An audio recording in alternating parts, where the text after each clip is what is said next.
moja muhula wa 2025-2026, na vile vile pia tuweza pia kupiga msasa yale mapendekezo ya serikali ambayo watakuwa wakileta katika bunge la kitaifa, yale maarufu finance bill, ile ambayo itaonyeshana njia ama mbinu ambayo serikali itatumia kuweza kupata pesa ya kufadhili yale mapendekezo ambayo yanapatikana katika bajeti ya mwaka 2025-2026. Mwaka jana bila shaka kulikuwa na mambo makubwa sana yalitokea katika ile finance bill 2024, mambo ya bajeti. Sijui kama wabunge ambao ni wawakilishi wa wananchi pale bungeni, umejiandaa vipi, na hasa wewe kama mbunge ambao uko katika mrengo wa serikali, umejiandaa vipi ili mwaka huu wa 2025 kusikue na marudio ya yale yaliyotokea mwaka jana? Kama bunge la kitaifa, yale mapendekezo ambayo tumeweza kubuni na kuyatia katika mikakati zetu kuhakikisha kwamba hatuwezi tena kamwe kuweza kupitisha finance bill ambayo Wakenya wengi hawataki, ni kuweza kupanua viwanja ya public participation, kwamba mbinu ambayo wananchi watakuwa wanatoa maoni. Mara hii tumeweza kupanua, uliona vile tumefanya public participation katika sheria ya CDF, kwamba kwa kila afisi ya CDF ama afisi ya mbunge tutakuwa tumeyafungua yale afisi zile, ili Wakenya wako wanatoa maoni, na si tu maoni peke yao ambayo tutakuwa tunataka kuiangazia, kwamba bunge la kitaifa kwenda mbele itakuwa pia inayatilia maanani yale mapendekezo ambayo Wakenya watakuwa wanatoa, ili kwamba Wakenya wakisema kwamba hawapendi hiki, tutakuwa tunaangalia asilimia ya wale ambao wanapinga. Kama wale ambao wanapinga asilimia ni zaidi ya 50, tutaweza kutupilia mbali yale mapendekezo ya marekebisho ambayo tutakuwa tunayafanya.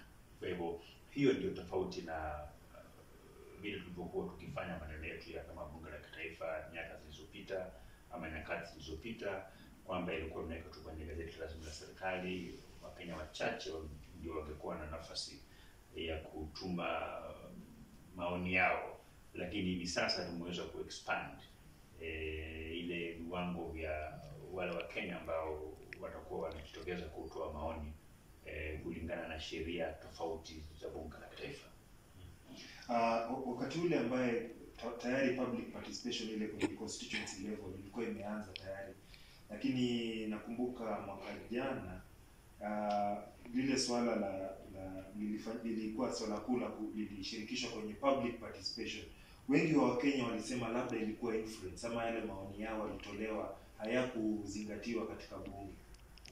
Unajua, finance bill ambayo tulioifanya katika awamu ya muhula wa makadirio ya pesa ya 2024-2025 yalikuwa katika hali ngumu sana ya kisiasa. Unakizia kwamba muungano wote wa NASA, hasa chama cha ODM, walikuwa wanapinga serikali, tulikuwa tunapingana nao vikali. Unajua, kawaida wale ambao wapinzani wa serikali huwa hawaangazii yale mazuri ambayo katika sheria, lakini wanaangazia yale ambayo ndio mabaya. Kwa kimombo tunasema opposition to the government have got no business amplifying the gains and the benefit of a bill. That is the work of the government itself, but their main role is to amplify the areas where they think are grey, the areas that they think are not good, and that it will earn them some bonga points before Kenyans if they come out to oppose and not to support. Lakini maneno siasa yote kuanzia sasa imebadilika. Wale ambao waliokuwa wakipinga ile finance bill ya mwaka uliopita, wengine wao ndio sasa waziri wa fedha, ndio mwenye kusimamia masuala ya treasury yote. Sasa wale ambao walikuwa minority wakati ile ya kupinga, sasa hao ndio watengeneza sheria yenyewe hivyo. So we are in a completely different political environment. Na sitarajii kwamba yale tuliyoyapitia mwaka uliopita tunaweza kuyapitia mwaka huu, kwa sababu sasa hivi tuko na political goodwill, na waziri ambaye anahusika na kutengeneza ile sheria ya fedha amekuwa kufungua ofisi yake kwa maoni ya Wakenya wengi. Si tu kwamba unakuja na sheria ndio unakwenda kutoa maoni ya Wakenya. Ni vizuri vile mbali amefanya kwamba kabla ya bunge sheria amekuwa akiengage various institutions kwamba apate mawazo yao ndio aweze kukarabati ile sheria yenyewe. That is what makes the whole difference between the finance bill of yesterday and the current finance bill that we are doing.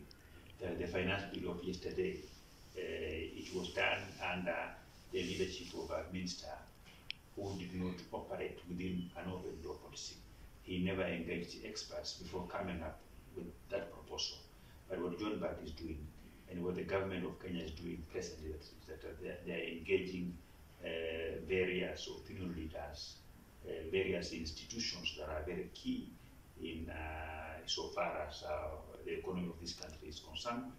So by tapping into what they have to say, it actually improves the proposal itself. That before a proposal is tabled in Parliament for debate and consideration, at least it has encompassed some thinking of Kenyans, so that when we now take it for public participation, utaona kwamba tayari kuna maoni ya Wakenya ndani. So na pia tutaangazia yale mapendekezo ambayo Wakenya watatoa.